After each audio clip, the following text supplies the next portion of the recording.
You're looking at the mastermind behind one of the biggest California public school homework scandals in the past decade. Nah, I'm kidding. It's not that deep, but it all started in 7th grade. Our English teachers assigned us weekly homework that everybody dreaded.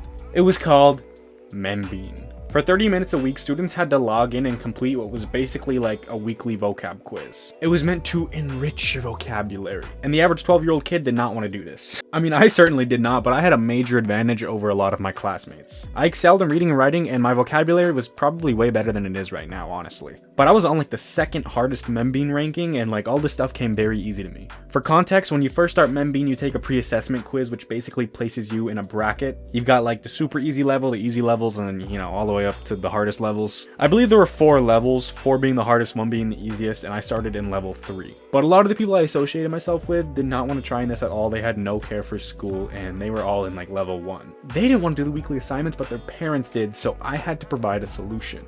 I targeted the stoners, the rich kids, the athletes, the people that either needed more time in their day or they had a lot of money. And I offered to do their Membean homework weekly for $7 to $10. And we had this one class called enrichment. I think it was like once a week, but basically we would just sit in the classroom for 30 to 40 minutes and just do our homework. So what I used to do is pull up a Chromebook and open multiple tabs with Membean on it, and I would just go through multiple students' Membean in those 30 minutes and literally just do multiple people's homework at once. Because it wasn't like I actually had to take a quiz or anything. It's like all multiple choice, and the teachers didn't even care if you got the answers right or wrong.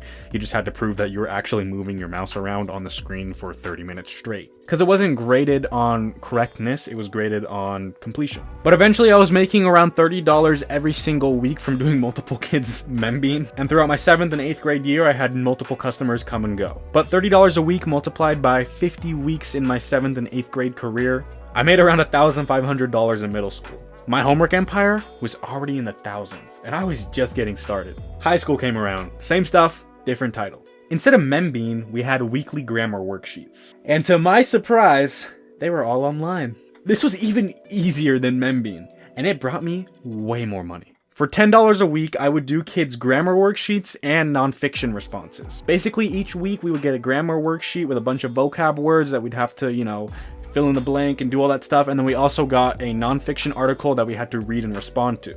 After a bit of poking around, I figured out that the teachers don't actually read any of our responses that we wrote, and they didn't care if you got stuff wrong on the grammar worksheets. So I was literally able to turn in papers with a bunch of BS written on them, and I got full credit. And since this stuff was all online on Google Docs, all I had to do was complete my own assignment and then copy and paste it into other classmates' assignments. At any given time, I had at least 5 clients. But around finals week, when it got a little more stressful, I got all the way up to 7. And I gained the system so much, like I never got caught. But if I did, worst that would happen is I get suspended, but I don't really care about school. From all the grammar worksheets between freshman and sophomore year, I made around $2,750. Also because you have to account for like winter break, and sometimes the teachers just didn't even assign anything for the week, or sometimes we'd have way too much time in class that kids finally just decided, I'm gonna do this myself. I don't need to pay them this week. But again, I targeted the same kids, the stoners, the rich kids, and the athletes. Know your target market. And also around finals week, when things got a bit stressful, I started doing people's essays. They just wanted to pass the class. So we came to an agreement on grades. I could pretty much guarantee a client that I could get them whatever grade they wanted. I knew how hard I needed to work if I were to get an A. I memorized the perfect MLA format. I was up to date on all the passive and active voice BS. I was a nerd with all that. If you wanted a C on an essay, you had to pay me $50. If you wanted a B, you had to pay me $60. And if you wanted an A, I probably wouldn't work with you because I didn't want to work that hard. We were in honors classes, so you're probably thinking to yourself, oh, if I wanted a C, I'm not paying $50. I'm just gonna, write a bunch of BS on the paper.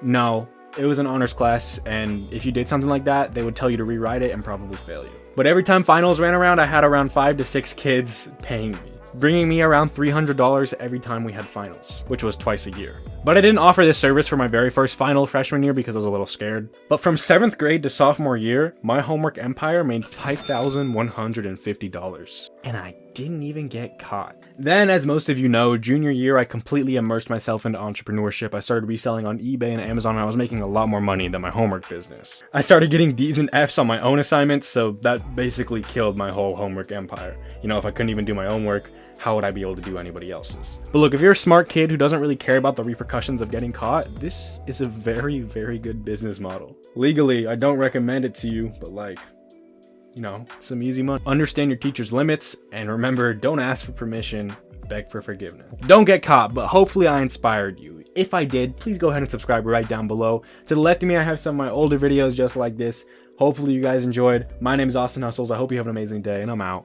Later.